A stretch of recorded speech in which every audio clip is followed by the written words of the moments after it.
Buenos días, mi nombre es Johnny Javier Rosero. Pertenezco al grupo 100-413-203 de Física General. Voy a dar respuesta a las preguntas del ejercicio número 1 de la actividad 2, estudiante número 2, de la segunda ley de Newton. Las siguientes preguntas son: realice un ejercicio de exploración en el simulador. Indique qué sucede con la dirección de cada una de las fuerzas que actúan sobre el objeto que está en la rampa. Aquí tenemos el simulador. Vemos el objeto. Si aplicamos una fuerza para realizar movimiento, entonces vamos a obtener que tiene una fuerza peso que actúa hacia abajo, jala el objeto hacia abajo, una fuerza normal que se opone hacia ella con un valor positivo, la fuerza aplicada, que es la que mueve el objeto hacia la derecha, por tanto sería positivo, una fuerza de fricción que actúa en contra del movimiento, sería negativo, y una fuerza total que resulta de las demás fuerzas, que tiene un valor positivo, por lo cual se realiza el desplazamiento. Punto B. Haga clic en reiniciar y responda por qué la flecha roja de la fricción apunta cuesta arriba. ¿Puede el archivador deslizarse en las condiciones dadas después de reiniciar el simulador? Justifique su respuesta. Entonces aquí hemos reiniciado el simulador. Vemos que la fricción apunta hacia arriba, y es porque, como se opone al movimiento en la fuerza peso o de gravedad, vamos a encontrar una componente paralela a la rampa que podríamos denominar como Px. Se obtiene de multiplicar el peso por el seno del ángulo, en este caso sería 10 grados, y esta fricción se va a oponer a esta fuerza, entonces por eso sería positiva, porque la gravedad se presenta como negativa. En este caso, haciendo el cálculo, nos daría 170.18 newtons. Por consiguiente, la fricción sería de 170.18 newtons para oponerse y evitar este movimiento.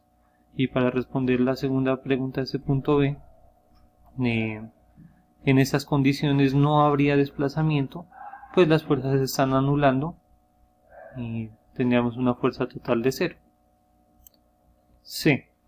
Haga clic en reiniciar, seleccione el cajón, aplique una fuerza positiva al cajón y responda qué sucede con la dirección del vector rojo, la fricción, y por qué. Justifique sus respuestas. Entonces aquí tenemos seleccionado el cajón, aplicamos una fuerza positiva y vemos que la fricción disminuye. Esto se da porque, como habíamos dicho en el punto anterior, la fricción se opone al movimiento, entonces esta fuerza aplicada empieza a generar un empuje hacia acá que quiere generar movimiento, pero aún sigue siendo positiva porque en este caso el peso es mucho mayor que el del archivador. ¿Sí? Tenemos que es menos 500.53, y aquí vemos que la fricción disminuye, pero sin embargo sigue siendo positiva mientras se equilibra hasta que llegue una fuerza mayor que genere desplazamiento, y en este momento la fricción se va a hacer negativa. D. Haga clic en reiniciar, modifique el valor de la fuerza aplicada hasta que alcance un valor de 200 newtons. A pesar de que la fuerza aplicada es mayor que la fuerza de fricción, el archivador no se mueve. ¿Por qué? Bueno, hemos reiniciado el simulador, aplicamos una fuerza de 200 newtons y lo corremos, sin embargo no hay movimiento. No se presenta movimiento porque, como podemos ver, hay una fuerza de fricción que es negativa, y a ella se va a sumar la componente paralela, Px, que nos darían menos 200 newtons, y al ponerse frente a los 200 newtons que estamos aplicando de fuerza, no podría haber desplazamiento, pues las fuerzas se anulan. Haga clic en pausa y aumente el valor de la fuerza aplicada hasta que aparezca el vector de color verde sobre el gabinete. ¿Qué representa el vector verde? La simulación no muestra la componente de la fuerza gravitación paralela a la rampa, cuesta abajo, sin embargo dicha componente existe. Por lo tanto, escriba una ecuación que relacione la componente paralela de la fuerza gravitacional, la fuerza aplicada, la fuerza de fricción y la fuerza neta. Aplicamos la fuerza hasta que aparezca el icono verde, la flecha verde, perdón. Se genera movimiento. El vector verde representa la fuerza total, que es la sumatoria de todas las fuerzas, y da como resultado un valor positivo que resulta en el movimiento del archivador. Y para determinar los componentes de la fuerza de gravitación o peso ubicados en el gráfico tendremos dos componentes, como lo he dicho antes.